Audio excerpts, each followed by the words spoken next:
আসসালামু আলাইকুম, স্বাগতম জানাচ্ছি বিবিসি নিউজ আন্তর্জাতিক সংবাদে। শুরুতেই সংবাদ শিরোনাম, এরপর বিস্তারিত।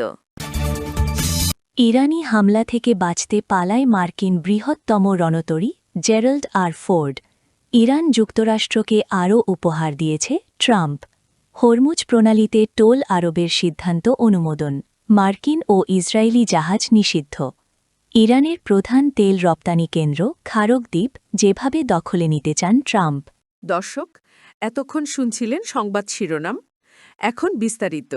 আপনি যদি ইসরায়েলের ধ্বংস চান এবং মুসলিমদের পাশে থাকেন, তাহলে ভিডিওতে লাইক করে চ্যানেলটি অবশ্যই সাবস্ক্রাইব করে দিবেন এবং আপনার মূল্যবান মতামত অবশ্যই কমেন্টে লিখে জানিয়ে দিবেন।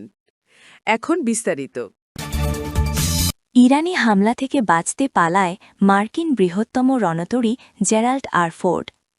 ইরানে আগ্রাসন জোরদার করতে মধ্যপ্রাচ্যে বিশ্বের বৃহত্তম যুদ্ধবিমানবাহী রণতরী ইউএসএস জেরাল্ড আর ফোর্ড মোতায়েন করেছিল যুক্তরাষ্ট্র। সেটি ভূমধ্যসাগর হয়ে সুয়েজ খাল অতিক্রম করে লোহিত সাগরে প্রবেশ করেছিল। আরব সাগরে মোতায়েনের পরিকল্পনা থাকলেও লোহিত সাগর থেকেই ফিরে যায় সমুদ্রের এই দানব। কারণ হিসেবে মার্কিন প্রতিরক্ষা বাহিনী জানিয়েছিল যে রণতরীটির লন্ড্রি বিভাগে অগ্নিকাণ্ডের কারণে ব্যাপক ক্ষতি হয়েছিল। এ কারণে সেটি মেরামতের জন্য গ্রিসের বন্দর হয়ে ক্রোয়েশিয়ায় চলে গেছে। ইরান যুক্তরাষ্ট্রকে আরও উপহার দিয়েছে ট্রাম্প। মধ্যপ্রাচ্যের যুদ্ধ পঞ্চম সপ্তাহে গড়ানোর সঙ্গে সঙ্গে মার্কিন প্রেসিডেন্ট ডোনাল্ড ট্রাম্প ইঙ্গিত দিয়েছেন যে আমেরিকা ইরানের তেল দখল করতে পারে এবং তেহরানের প্রধান তেল রপ্তানি কেন্দ্র খার্ক দ্বীপ কবজায় নিতে পারে। ফিনান্সিয়াল টাইমসকে দেওয়া এক সাক্ষাৎকারে মার্কিন সশস্ত্র বাহিনীর প্রধান বলেন, তার পছন্দ হল তেল দখল করা। তিনি ইরানে এই সামরিক হামলাকে এই বছরের শুরুর দিকে ভেনেজুয়েলায় চালানো অভিযানের সঙ্গে তুলনা করেন, যেখানে লাতিন আমেরিকার নেতা নিকোলাস মাদুরোকে অপহরণ করার পর ওয়াশিংটন দেশটির তেল শিল্পের নিয়ন্ত্রণ নিয়েছিল। হরমুজ প্রণালীতে টোল আরোপের সিদ্ধান্ত অনুমোদন। মার্কিন ও ইসরায়েলি জাহাজ নিষিদ্ধ।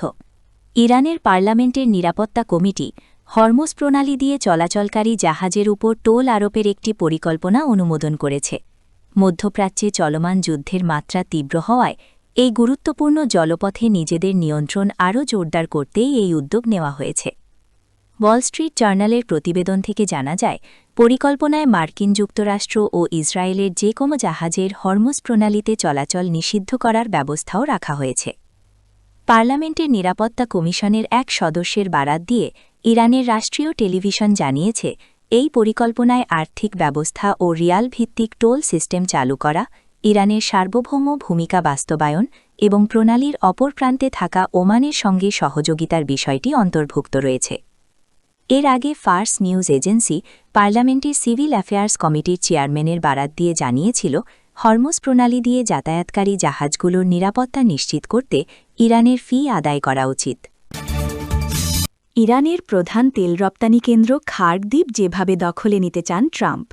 পারস্য উপসাগরের উত্তরে অবস্থিত ইরানের প্রধান তেল রপ্তানি কেন্দ্র খার্ক দ্বীপ নিয়ন্ত্রণে নেওয়ার জন্য সেখানে সেনা পাঠানোর সম্ভাবনা সম্পর্কে ইঙ্গিত দিয়েছেন মার্কিন প্রেসিডেন্ট ডোনাল্ড ট্রাম্প। এখন প্রশ্ন হচ্ছে, এই পরিকল্পনার পেছনের কারণ কি, কিভাবে এটি কার্যকর করা হবে এবং এর সঙ্গে কী ধরনের ঝুঁকি যুক্ত থাকতে পারে। দীর্ঘদিন ধরে খার্ক দ্বীপ ইরানের তেল রপ্তানির প্রধান কেন্দ্র হিসেবে ব্যবহৃত হয়ে আসছে।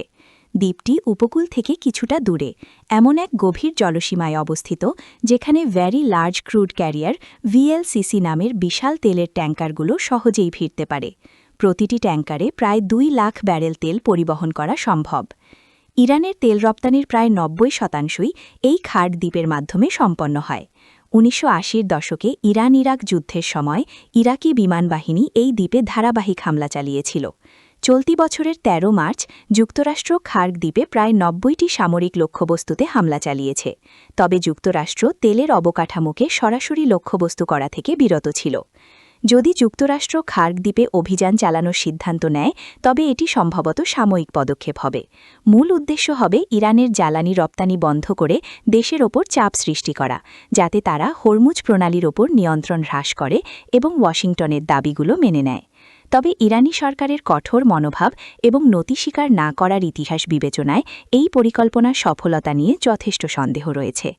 ইরানি পার্লামেন্টের স্পিকার মোহাম্মদ বাঘের গালিবাফ সতর্ক করে বলেছেন, যদি কোনো মার্কিন বাহিনী সেখানে প্রবেশের চেষ্টা করে তাদের উপর আগুনের বৃষ্টি চালানো হবে। ইরান ইতোমধ্যেই খার্ড দ্বীপের প্রতিরক্ষা ব্যবস্থা শক্তিশালী করেছে, যার মধ্যে রয়েছে ভূমি থেকে আকাশে নিক্ষেপযোগ্য ক্ষেপণাস্ত্র ব্যাটারি।